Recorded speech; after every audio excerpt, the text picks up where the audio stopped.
What's up, you guys? Welcome to today's video. So as you can tell by the title, we're gonna be talking about that one time that I smuggled McDonald's into a county jail. Now, I am in no way trying to flex or brag or say that I'm tough or I'm cool because I've got French fries up in the pod. Today's video is just to have a fun, laid back story time of that one time I got French fries up in the pod. I make a lot of really serious videos. A lot of stuff is heavy. So today is just a laid back story and I really hope you guys enjoy it.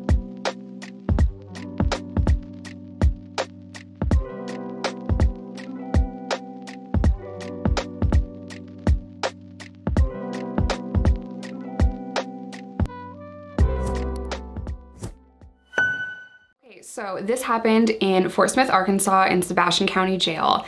I was serving time. I was about 4 months pregnant and I regularly had to leave the facility to go to my doctor's appointments. I would be transported to a free clinic. Let me just pause the story here. Because I was pregnant, I would sometimes argue with the staff because they would try to belly chain me and leg chain me. Now there's a belly chain, I'll try to find a picture and put it up right here. The belly chain connects your handcuffs like this to your stomach. And then there's a black box around that when you're being transported so that you can't pick handcuffs. To me, it's very easy to pick handcuffs. And a lot of people that have been arrested know how to pick handcuffs. So the black box goes over the locking mechanism so that you cannot pick it. An inmate invented that. Fun trivia fact for you. So I would have to argue with them because they would try to shackle my legs and I'm not going anywhere. You know what I mean? I know I'm not going anywhere. I know I'm not gonna try to escape because that's crazy and I don't wanna do anything that's going to harm my baby. But when you're put in leg chains, you have to kind of waddle and I was so afraid of falling specifically trying to get into the prison transport van. So I was always so scared and I was like, I would rather have y'all pick me up and place me there if I have to be in the chains than try to step up myself. Cause I've tripped over that like not pregnant, you know, just regularly trying to get into that, you know, jail transport bus. So it made me very, very nervous. I will say that belly chaining pregnant women at the federal level is now illegal, so they no longer do that, but I'm not sure that that's a state thing because, you know, it's the United States of America. Every state is different. All I know is that the federal level, they no longer do that, but I was very, very, very nervous to do that. Anyway, because I was being transported so often outside of the facility for my doctor's appointments and because they were understaffed most of the time, there were a couple of occasions where one correctional officer would transport me. Now, usually in a prison transport, no matter what it is, whether you're in segregation and you're being transported from upstairs to downstairs to take a shower, there's always at least 2 guards and 1 inmate, and 2 guards are supposed to lead the inmate where they're going. That is always how it's been done. So the first time that I was taken out of the facility with 1 guard, I was like, whoa, this is weird because I've never experienced that before, whether it was going to court or, like I said, in segregation when you're walked down to the shower, there's supposed to be 2 guards. But this jail was understaffed. I would wait up by the desk and there were a couple of times where I stole from the officer's desk. Now, I've made a lot of videos about that in the past, explaining why it is that it's okay to steal from staff, but it's not okay to steal from another inmate. Now, I would pickpocket the correctional officers. I would take a pen because I could sell that for commissary and I was basically starving. Everyone, you stay hungry in jail and prison. You are so hungry and most of us are dehydrated because you don't even get clean water. So any opportunity I saw to take a pen or a stick of gum or battery, any opportunity that I saw to take anything, I would take it. And I took chewing tobacco before and I sold that to people that chewed. I'm not a big fan of chew. Personally, like for me, I tried it once and it made me throw up. Anyway, I was being taken out to a medical visit and the guard that was in charge of me was actually a correctional officer that was very good with my friend Forrester, Jason, who I talk about on the channel all the time. Update on him, he gets out of prison June of next year and I will be there and we will film the whole thing for you guys.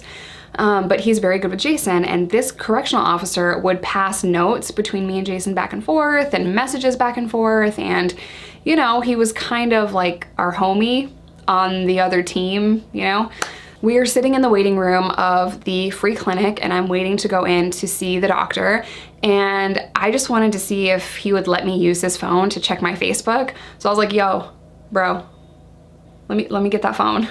I was like, okay, fair enough. I'll give you my email and password. So log into Facebook and just check it for me, okay?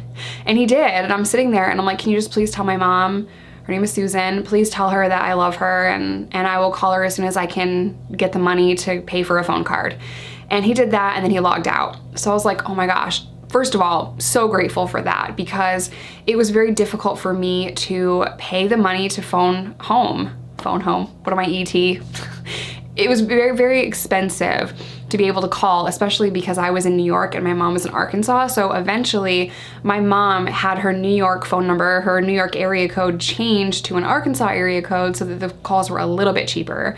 Not much, they're inflated in prison. But I go back to my doctor's appointment and they check out everything, they check out the baby, and everything is fine.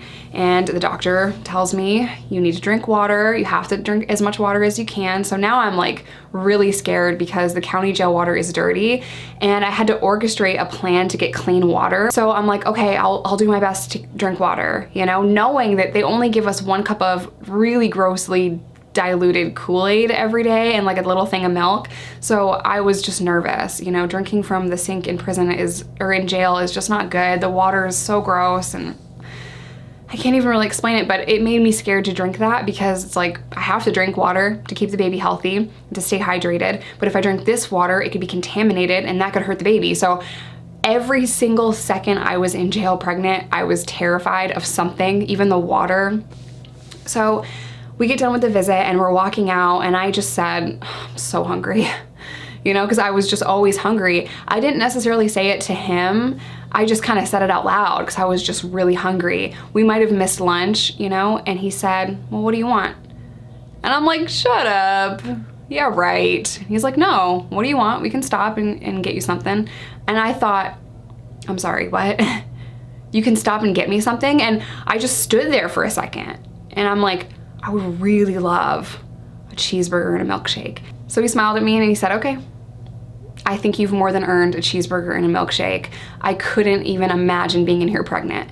And for the first time, I was like, not only is he talking to me like a person, I mean, he always was just really nice to me. Not only is he talking to me like I'm a person, but he's gonna get me a McDonald's meal. Like, I know that seems so small, but I was hungry. I hadn't had that kind of food in months, in 4 months, and I was almost shaking when we pulled up to the McDonald's drive-thru. And I know that sounds so stupid, but like, you're gonna feed me like real, like not real food. McDonald's is awful, but you're gonna feed me free world food. So we pull up and he gets me a cheeseburger meal and a milkshake, and I'm scarfing it down so fast, but I saved half of the medium fry that he got me and I put it in my bra. And he saw me do that and he's like, whoa, you can't bring it back in. And I'm like, no, I promise you, I'll tell them I took it from a nurse and you didn't see me. I got you, like I would never get you in trouble. I promise you it's gonna be okay. And he was nervous and he did not want me to do that at all. I felt bad because I was eating French fries and my homegirl and my Sally, Hollywood, was eating crap that she was fed on a tray, you know what I mean? So I felt bad and I wanted to share the fries with her. So I took a little risk there. But we walked back in and they uncuff me, and as soon as we get back into intake, he's waiting for a female to come pat me down, and I hear over the radios that someone had gotten into a fight and all of the officers ran, and the female guard said, you can walk back yourself. And I was like, oh, I just got away with this.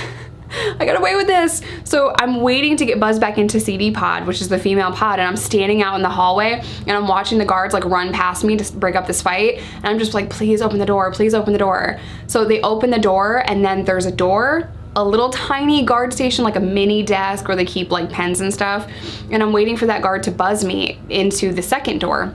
And I'm like, I feel like I'm gonna get busted. I need to like immediately get in and get to my cell so that I can give these French fries to Hollywood. And I'm standing there and it felt like forever before they buzzed me in. And as soon as that door went buzz, I'm pulling on it before it's even open, and I rip it open and I close it behind me and I go straight to the cell. I'm like, Hollywood, come here, come here, come here, come here. And she walks over to our cell and I'm like all sketched out, like I have drugs or something. And I'm like all sketched out and I'm like, okay girl, okay. put something in the window.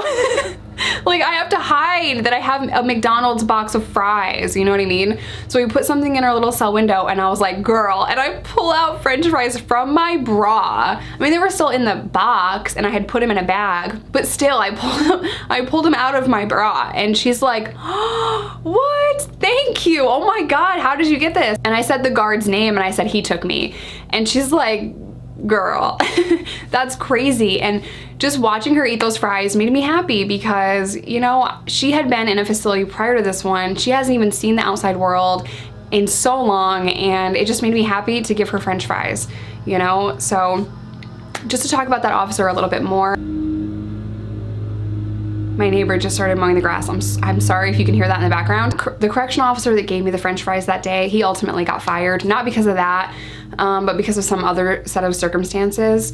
And he was too nice. And what happens when you're too nice in jail, eventually you cross a line. You know, he shouldn't have been passing notes for me, and that was wrong, and he eventually lost his job. You know, so you guys ask me all the time, did I ever meet any officers that were kind, that were nice, that treated me like a person? And yes, I did. And every time they either got fired or they quit because they couldn't stand the environment that they were forced to work in. The correctional officer that was first with me when I gave birth to my daughter, like the first shift, the first few hours, she was so nice to me, and she treated me like a person.